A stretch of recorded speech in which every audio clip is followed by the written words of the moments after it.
So welcome back to Jyotish Blog YouTube channel. মই ছাতৰ ওপৰত বহি ভাবি আছোঁ, চিন্তা কৰি আছোঁ আজি কি ৰেচিপি বনাওঁ, কেনেকুৱা ধৰণৰ ৰেচিপি বনাওঁ। কিন্তু মনলৈ আহিল যে ছজনা বনাম আজি।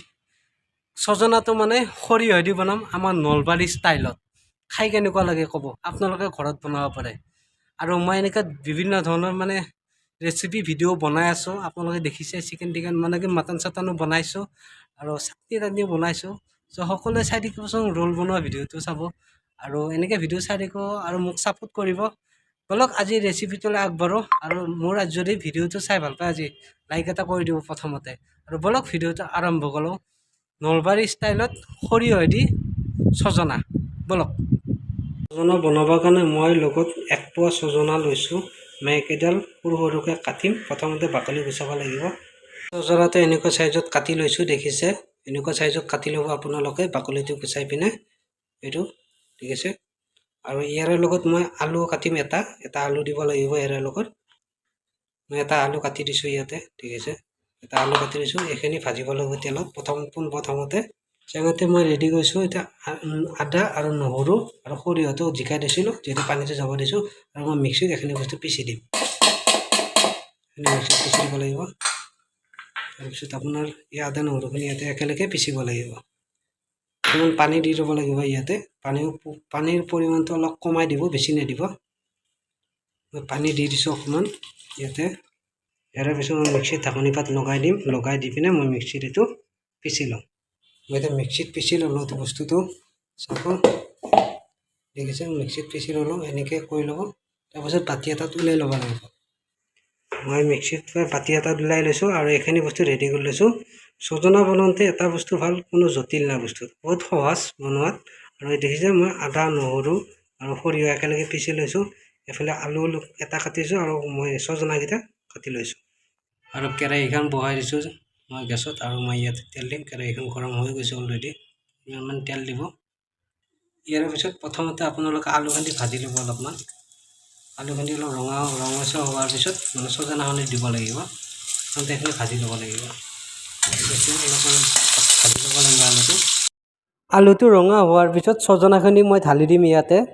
তাৰপিছত এনেকৈ মই ফ্ৰাই কৰিম অলপমান, আলু আৰু ছজনাই ফ্ৰাই কৰি ল'ম তেলত।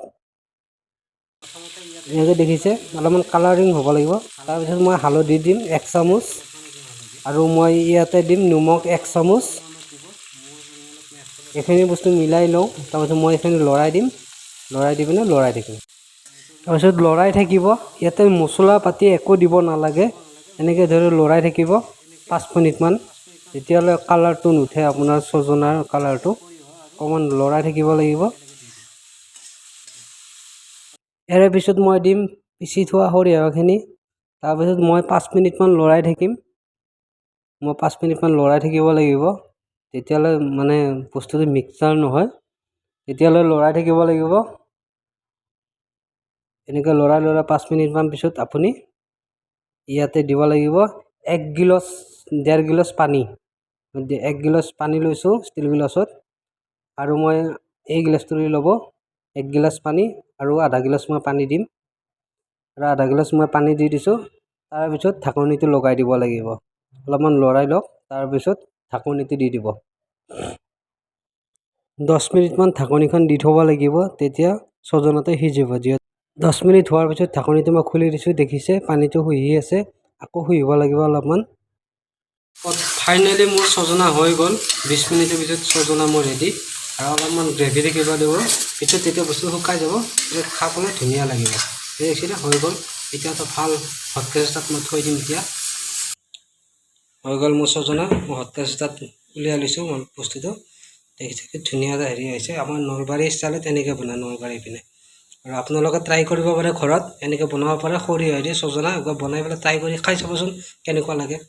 মানে কেনেকৈ বোলে মোৰ ছজনা ৰেচিপিটো হয়তো আপোনালোকে ঘৰত বনাব পাৰে। এনেদৰে সৰিয়হেদি ছজনা বনাব পাৰে। আৰু চাব মোৰ ভিডিঅ'টো আৰু লাইক কমেণ্ট কৰি দিব। আৰু যিমান পাৰে সিমান চেনেলটো শ্বেয়াৰ কৰিব, যাতে কোনোবা এজন মানুহ আৰু বনাব পাৰে এনেকুৱা ষ্টাইলত।